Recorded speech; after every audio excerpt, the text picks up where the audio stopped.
fifth grade at Noyes Elementary School when our class was assigned a project: research a famous person and give an oral presentation to the class.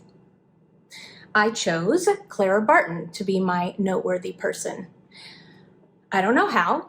I learned later in life that my mother always pushed me to study women in history, God love her, but how we came up with Clara, I'll never know.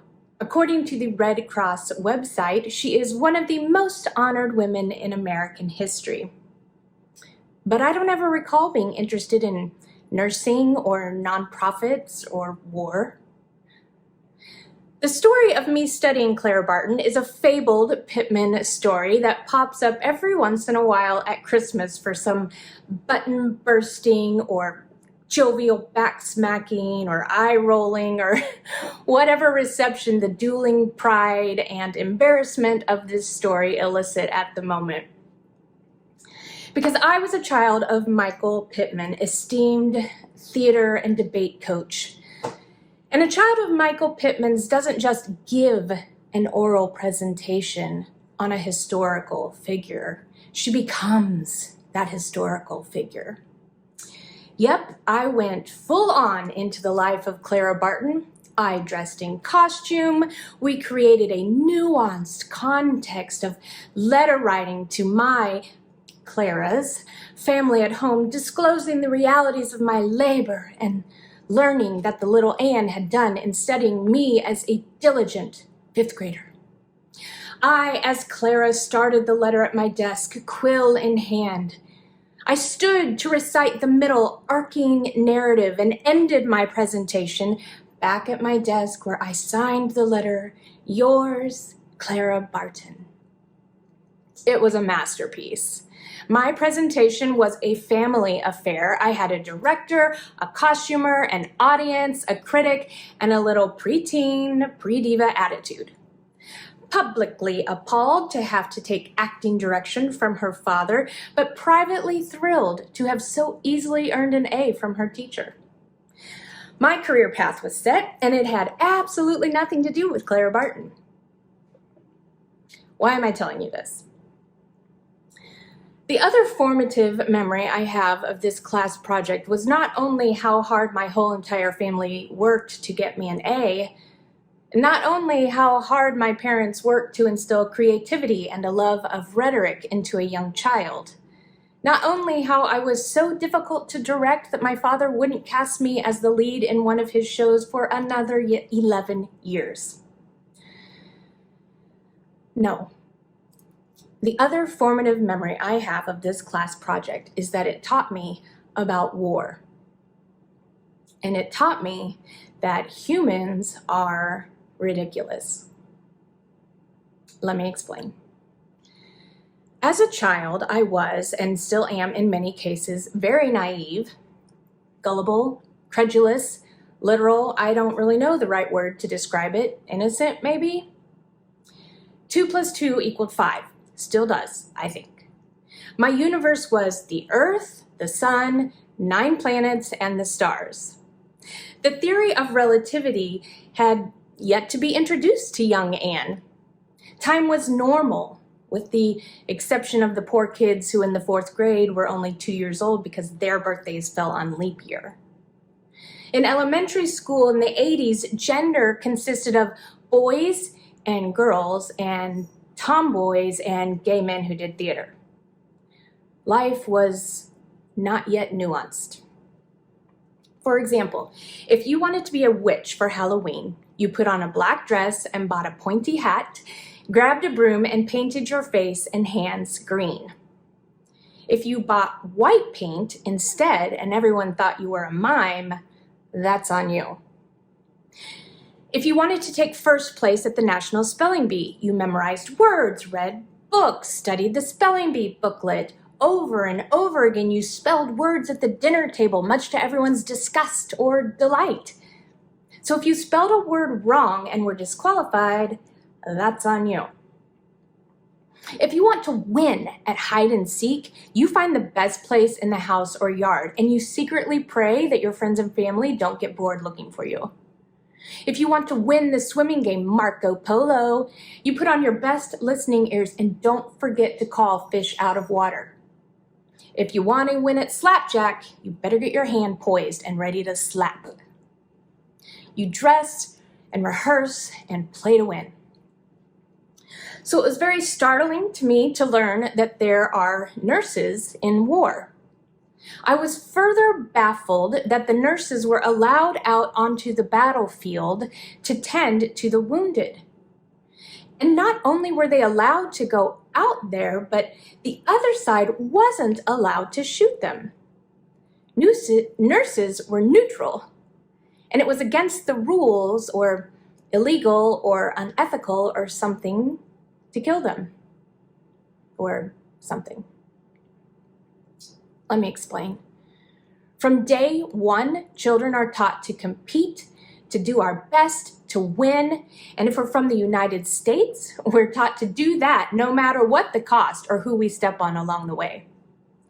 So imagine my surprise when I learned that there are rules in war.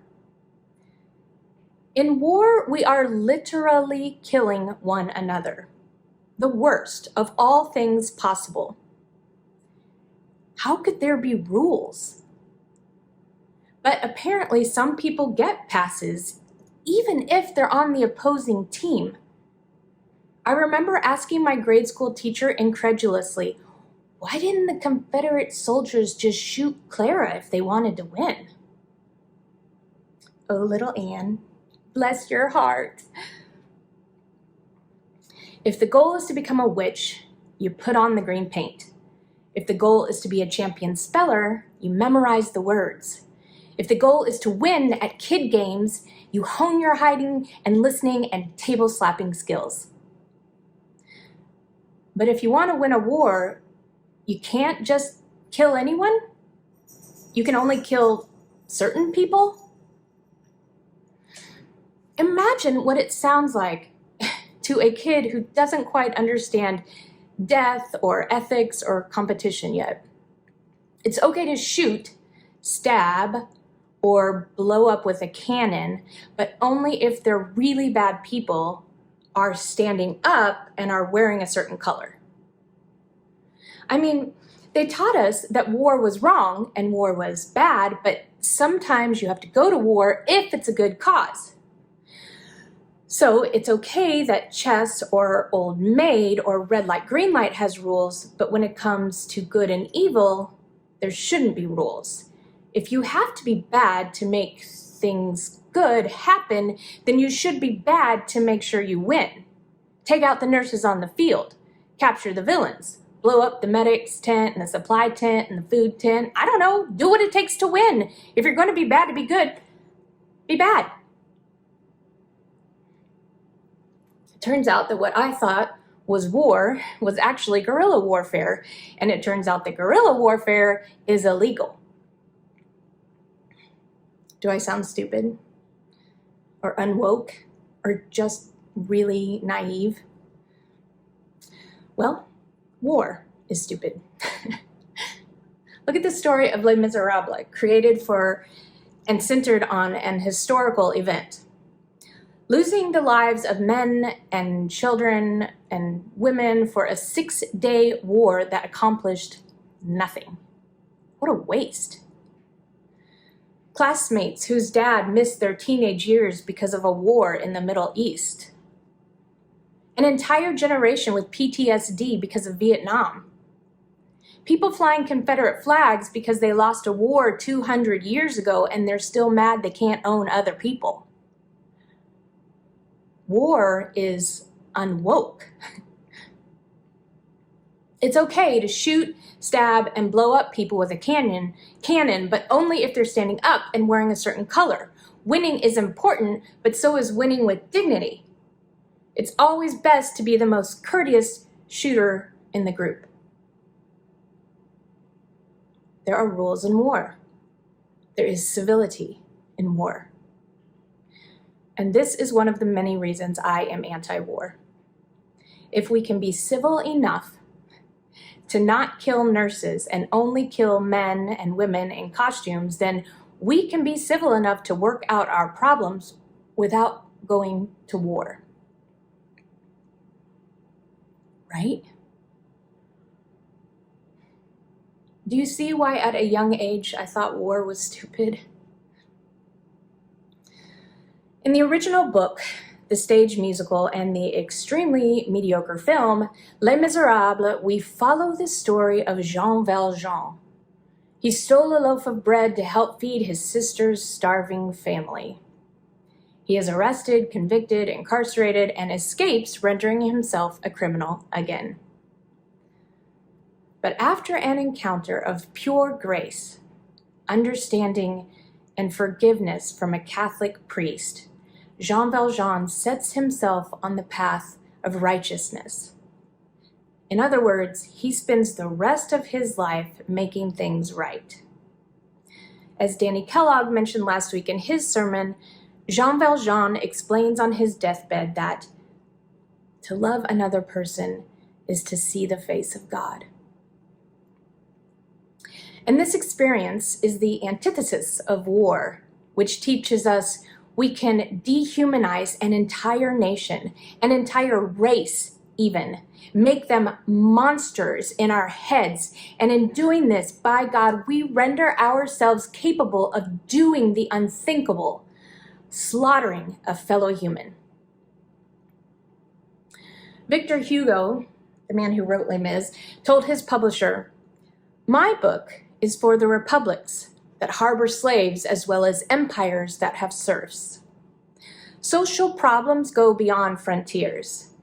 Humankind's wounds, those huge sores that litter the world, do not stop at the blue and red lines drawn on maps. Wherever men go in ignorance or despair, wherever women sell themselves for bread, wherever children lack a book to learn or a warm hearth, Les Miserables knocks at the door and says, 'Open up, I am here for you.'"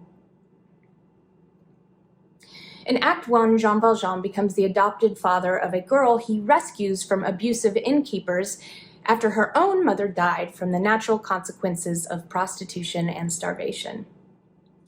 In Act 2, in his final attempt to be a force for good in the world, Valjean is older. The girl is now a young woman in Paris in love. She's in love with a man whose young friends convince him to participate in a revolution. In the aria, "Bring Him Home," which most men sing completely in falsetto, conveying the utmost vulnerability of the character, Valjean prays to God to protect Marius, even if the cost for Marius's life requires Valjean's own life. "Bring him home," he pleads to God. Instead, Valjean brings Marius home. Having stolen out to the barricade, Valjean finds everyone dead except Marius, who is wounded and unconscious. So the old man carries Marius through the sewers of Paris to make sure that Marius lives. When I was 9 months pregnant, I gave my final vocal performance 2 days before my child was born. It was the 10-year anniversary of a theater troupe I had founded on behalf of a Baptist church. Again, not all Baptists are Southern. You think it's hard convincing people there are good Christians in the world? Try convincing people there are good Baptists. Anyway, First Baptist Church of Austin, Texas had designated 1/4 of their building's 4th floor and $60,000 to create a black box theater. It is still one of only about 10 venues dedicated to theater in the city of Austin. 2017 was our 10-year anniversary. On Saturday evening, we held a cabaret fundraiser with 5 of the troupe's gorgeous performers, tasked with choosing 3 to 4 musical theater songs that spoke to them over their careers as actors and people of faith. Because it was Halloween weekend, I went with the title Songs That Slay, playing on the darkness of the season, but also the metaphor of being slayed by something so profound. Some songs were funny, some were dramatic. For you theater lovers out there, we had Finishing the Hat from Sunday in the Park with George, No One Is Alone from Into the Woods, Don't Rain on My Parade from Funny Girl, Who I'd Be from Shrek, Waving from a Window from Dear Evan Hansen. And for you theologians, Anna Carter Florence flew in to speak at a luncheon, and she preached at church at our Art and Faith worship service Sunday morning. It was a weekend. It's no wonder my child was born 2 days later. The songs I selected to sing that encouraged me, freed me, affected me, rescued me, or reflected me included I Am What I Am from La Cage aux Folles, I Don't Know How to Love Him from Jesus Christ Superstar, and Bring Him Home from Les Mis. Pacifism is a big part of how I want to exist in this world. I want more from our governments than a civil, proper, rule-following game where we brainwash ourselves to believe that the humans on the other side of the line are actually monsters so we can kill them. Literally. And now that I'm older and more educated, I certainly want more from our governments than guerrilla warfare, attacking civilians, and unnecessary disruption of nature and humanity. Now, for anyone freaking out because this sounds like a political sermon, you should know that yes, I'm pro-veteran. Yes, I've read Bonhoeffer. And yes, I do believe that war is inevitable. But singing that song was an expression of my belief and my hope that war is wrong. And singing it contextually, knowing the character is a father and that I was a mother with an infant in my belly, was really an experience. Bring him home, I sang. Bring him out, bring him up, bring him in, bring him away from, bring him to God, bring him to God. He that is a reflection of God. Pray for the best and show up in the worst.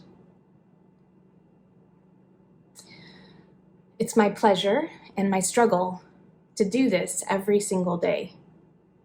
Even if we live in a war-ridden world from Iraq to Ukraine to Niger to Afghanistan to Myanmar to Russia, because I do not struggle alone. We must remember Les Mis. We must remember the music, the books, the plays, the poems, the musicals, the sculptures, the paintings, the films, the sacred scriptures. These are the things I hum while I work. I repeat in my head, I hold in my heart, and I revisit in my sleep. We must remember that art informs, instructs, and invites us to use our imaginations. We must remember that someday swords will be turned into plowshares. Someday the lion will lay down with the lamb. God on high, hear my prayer in my need. You have always been there. You can take, you can give. Let him be, let him live. And if I die, let me die, let him live. Bring him home, bring him home, bring him home.